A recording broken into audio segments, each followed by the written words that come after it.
Merci de nous rejoindre, hein. Vous êtes bien dans votre émission Direct Santé, hein, Direct Santé qui vous informe tous les jours sur de nouveaux traitements, hein, de pathologies ou encore de gestes nécessaires pour préserver une bonne hygiène de vie. Et puis bon, aujourd'hui, on parle du renflement chez l'enfant, hein. Le renflement peut être souvent causé par une malformation, un trouble respiratoire ou encore une hypertrophie des amygdales ou des végétations. Donc pour ça, hein, je suis accompagnée de Dr Amégan Mara, ORL, médecin ORL et chirurgienne de la face et du cou, qui est avec nous pour nous vous parler un petit peu, de nous faire comprendre euh, et surtout prendre pour que les parents puissent prendre conscience que le ronflement chez l'enfant, c'est très, très, très, très important. Ne laissez pas ça passer, ne laissez pas ça traîner plus, parce que ça cause des soucis, des problèmes, hein, à l'enfant, hein, n'est-ce pas, docteur? Oui, justement, ça crée des problèmes à l'enfant. Et comme on vient de le dire, le rendement scolaire, c'est très Ouais. important. Ça ne sert à rien d'envoyer son enfant à l'école si on sait qu'à la fin de l'année, il n'aura pas un bon résultat à ramener à la maison. Donc, il faut prendre tout cela en compte. Souvent, on dit que oui, l'enfant, il est taré, il ne comprend pas, Il est il est agité. agité. Et on le tape parfois inutilement. C'est parce que l'enfant a un problème. Il a un souci qu'il faut prendre aussi en compte, qu'il faut traiter. Quand un enfant a un retard scolaire, a un rendement scolaire qui n'est pas bien, il ne faut pas taper cet enfant. Il faut l'amener en consultation. Il faut l'amener déjà voir un pédiatre pour qu'on fasse un bilan, pour voir si l'enfant n'a pas des difficultés. Oui. Des difficultés qui peuvent expliquer le fait qu'il a un rendement scolaire Et pas puis bon. parler avec l'enfant, essayer de lui faire, lui faire dire les choses, hein, les Ouais. choses qui ne vont pas, qu'il n'a Et pas puis forcément. quand on stresse l'enfant, Ouais, ça aggrave c'est ça. encore le problème parce que le stress, ne l'oublions pas, c'est la base de la plupart des maladies dont on parle, dont on connaît Mm. aujourd'hui. Donc, ne pas brutaliser l'enfant, parler avec lui, communiquer, créer une atmosphère conviviale déjà à la maison Oui. permettra aussi à cet enfant de pouvoir s'exprimer, de dire quels sont ses problèmes, quels sont ses besoins pour qu'on l'aide. Parce qu'il y a certains parents, hein, qui font peur, donc du coup les enfants se braquent Ouais, et n'osent même pas parler, n'osent même ouais, pas dire des choses qui les dérangent et préfèrent aller parler ailleurs. Mais c'est alors que non, justement. notre rôle à nous, c'est pouvoir aussi les mettre à l'aise pour qu'ils puissent aussi venir en parler, même les difficultés qu'ils rencontrent à l'école ou à l'extérieur. Parce qu'on n'est pas tout le temps derrière eux, C'est mais il ça. faut absolument que les parents, s'il vous plaît, quoi. Faut pas taper, là, ça ne résout rien. Ça ne résout rien. Du tout. Il faut Donc il plutôt faut, chercher la cause voilà, du problème. Dès qu'on le trouve, tout va beaucoup mieux. c'est ça. Ouais. Il y a des enfants qui ont des difficultés à écrire. J'ouvre cette parenthèse. Mhm. Et on les frappe inutilement, on les tape à l'école, à la maison. Ah, écris bien. Ce n'est pas de sa faute s'il n'arrive pas à bien écrire sur la ligne correctement. Il faut l'amener chez l'orthophoniste. Peut-être qu'il a une dyslexie ou quelque chose d'autre qui explique le fait qu'il n'arrive Qu'il pas n'arrive pas. à écrire ou à faire des calculs. Il y a beaucoup de choses. Il faut amener cet Ouais. enfant en consultation. Au lieu de les De prendre la chicotte la chicotte. derrière, l'insulter, avoir des propos grossiers vis-à-vis de cet enfant qui l'irrite, le stress, lui fait sécréter de l'adrénaline et gâte Et encore. puis ça traumatise, hein. Voilà, ça Ça traumatise l'enfant. Ça fait traumatise. que l'enfant ne va pas avoir l'amour de l'école et on sera curieux de voir que quand il arrive en troisième, il dit qu'il ne veut plus aller à l'école. On dit, ok, va apprendre un métier. Alors que c'est pas vraiment C'est ça. pas ça. Ouais. C'est pas ça la solution. Bah oui, c'est comme partout, il faut prendre plaisir dans tout ce qu'on fait. Voilà, Donc c'est laisser ça qui l'enfant donne plus aussi. de joie C'est ça, absolument. et c'est bon. Voilà. C'est bon. Et comment on traite justement le ronflement chez l'enfant? Le traitement dépendra de la cause. Hmm. Comme on vient de le dire, si mon enfant a une hypertrophie de végétation après les bilans faits à l'hôpital, le traitement il est chirurgical. Ok. Le Donc, but de ce traitement, c'est d'enlever l'obstacle. Dès que l'obstacle est ôté, le problème est réglé. mais ça revient pas. On va y arriver. Ok.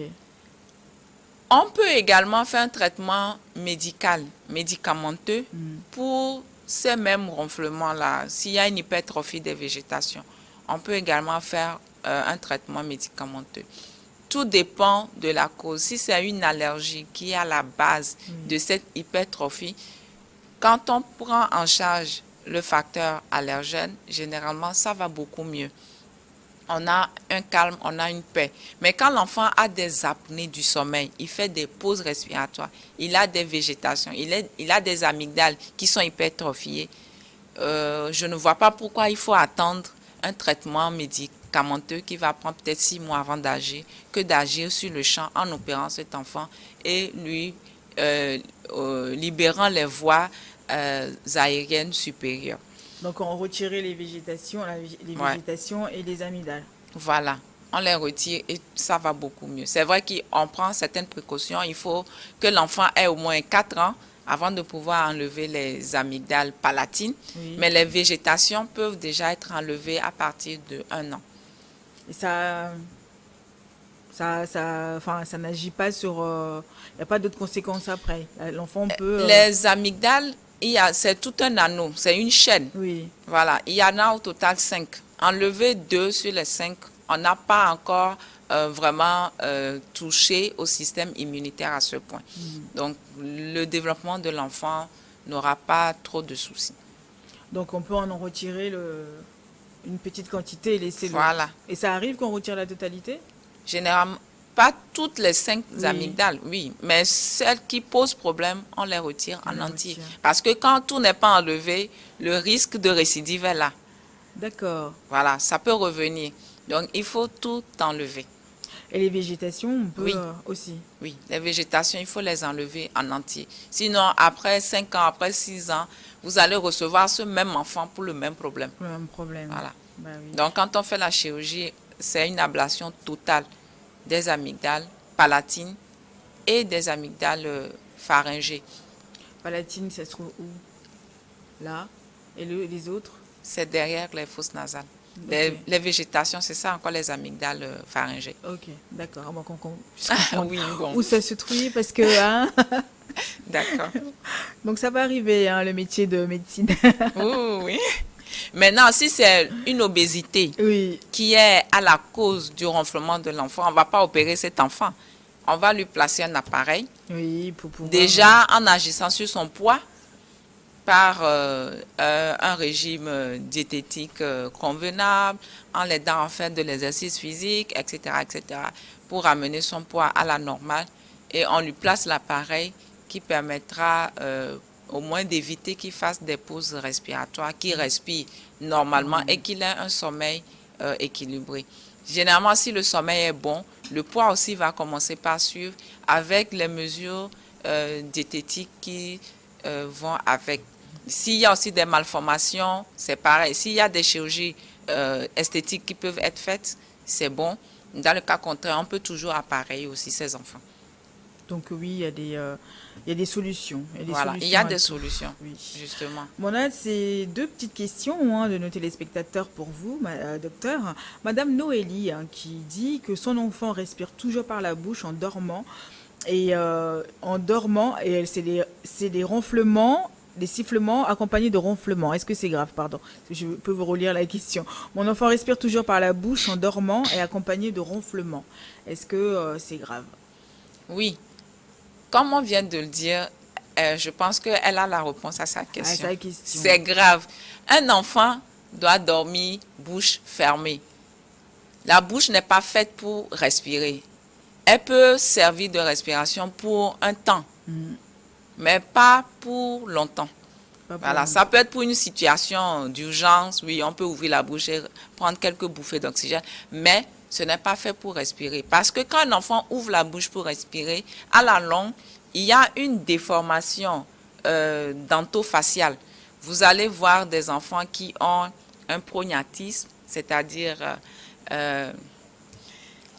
le maxillaire, la mâchoire supérieure là, qui vient en avant et qui, quand l'enfant va sourire, il n'aura pas un beau sourire. Les dents ne vont pas se retrouver normalement. Donc, l'articulé dentaire sera perturbé avec des répercussions sur les articulations temporomandibulaires et déjà le faciès de l'enfant ne sera plus beau.